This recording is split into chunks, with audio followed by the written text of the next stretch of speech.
Been for the game? It was good. I mean, today was like a half practice, half walk, and just with the short week, so I thought it was a good day today.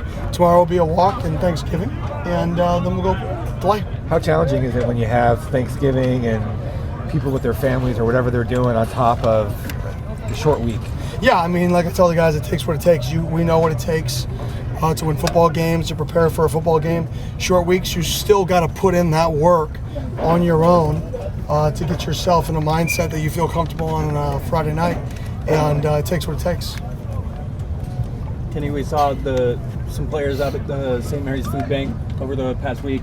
One of the players mentioned that you made a pretty sizable donation yourself. I know you don't like to confirm things like that, but what does it say about the team that they're out doing those things? Yeah, it's awesome that those guys wanted to, raise money for the organization, and then not only raise money for the organization, go physically do the act of, passing out the turkeys to everybody. I think that's, one of the goals, and our number one goal of our program: be a good person, make good decisions, have more fun working harder than anybody in the country. And, winning and losing games is great, but I think these guys becoming good people and growing up as people has always been a priority for me. Unfortunately, I'll get judged off winning and losing externally. I'll get judged off, man, we got awesome kids internally, and that's just as important to me. What's it been like to see that the team-wide growth of this better people from guys when they first come into the program and to see them grow?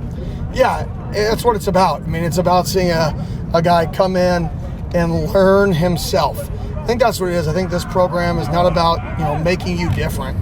It's about, okay, everybody's different. We let you be different. How can you be yourself and also be the best version of yourself? Not the best version of what I want, the best version of you. And I think we try to give these guys the ability to be themselves and, learn how they can be the best version of themselves, because every person's different. So it's really cool to see guys, kind of grow up these last few years. I think I asked you this question last year too, but what are you grateful this time around this year for Thanksgiving? I'm grateful that just this team and, the passion that they play with, and they find ways, and just like the brotherhood that the team has. I think it's special, and it's fun to be around guys who love football. I'm thankful for that. I mean, this can be a grueling profession if you make it one. Absolutely grueling and taxing and horrible. And I think we got a group of people around us that make it a joy. Coach, Wadley has a sack in 4 straight games, I believe. Just how much have you seen from him as growth-wise as a player and as a leader? Yeah, that's a guy kind of what I was talking about in terms of, he's got no, knock on wood, personal foul penalties this year. That was a guy who had some of those last year, but his growth and maturity, he's still playing with that passion. But you're just not getting those after the whistle penalties because he's found himself. He's found how to play with that passion, but also control that passion. And to see him playing his best football at the end of this thing is really fun to see. You mentioned carrying themselves with joy with the jersey swaps today and all the fun they were having with that. What does that kind of do for the joy? Yeah, I didn't even know they were doing that. I just came out and I'm like, something wrong. I don't know everybody's number. So I was like, is something wrong? And I'm like, that's not your number. Right? But you're in the wrong color jersey, right? You're an offense. Miles, you're whatever. So it was fun that they wanted to do that on their own. It just shows that they appreciate the moment they're in. That we didn't have to say anything, that they are aware and they appreciate, these last days of this team kind of together. The last time we're going to take the field together in our home stadium, that they're aware and they appreciate it. Now the most important question, turkey or ham tomorrow? Turkey.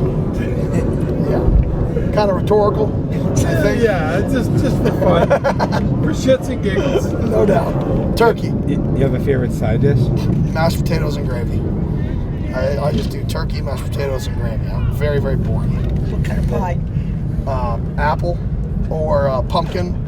But if you get pumpkin, you got to have really good whipped cream. You can't have pumpkin with a bad whipped cream. It's got to be an elite level whipped cream. Pumpkin or apple with an elite level whipped cream. Arizona's defense had a pretty remarkable turnaround. When you look at them, what makes them so effective this year?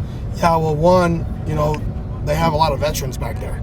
They have a lot of guys who played a lot of snaps, whether it was there in the history there or whether it is, transferring in. So their back end is really good. And then their front, Coach Gonzalez does a great job causing chaos. I mean, that's what you do. Rocky Long, Coach Gonzalez, like that history in that tree is stop the run. We blitz to stop the run, and we challenge you outside. Like, no, I mean, it's like that, like what that video, no easy buckets. Like, that's how he plays defense. No easy buckets. Like, you ain't getting gimmies on us. Like, we're going to attack. We're going to play defense with an offensive mentality, as somebody that I used to work for used to say. And that's how I think how they play is they want to be the aggressor. They want to be on offense even when they're on defense. So I think all of that, I mean, I think they're one of the top 5 turnarounds in college football defensively, and you can see it on the tape. I mean, they're fast, physical, they play really hard, they run to the ball, they do the stuff that wins right. Tackle, run the ball, create turnovers. Usually win a lot of games and play a lot of good defense when you do those core things correctly. This matchup already has high stakes as is, but both teams are now ranked in the CFP rankings. I guess how does that just even add even more to it? Yeah, awesome for the fans and the environment and the narrative. Doesn't really change us and how we prepare, how we're going to play. But it is cool for, the state to have 2 really good football programs. And unfortunately, I know one team's going to win, one team's going to lose. Like, that sucks. Both teams had phenomenal seasons. Both teams had great seasons. Now we have a second season. And that, this is like, I call it the walking around season. Like, you're either going to walk around and see somebody with the opposing team's colors and, like, turn your head, or you get to walk around and be like, hello, right, for the next year. That's it. But the season both teams had, I think, are really phenomenal, and I think people got to appreciate what both teams have done all year, regardless of the game. This is just a in-state, one-game season. The other season, the preseason, I think both teams had unbelievable preseasons. You guys good?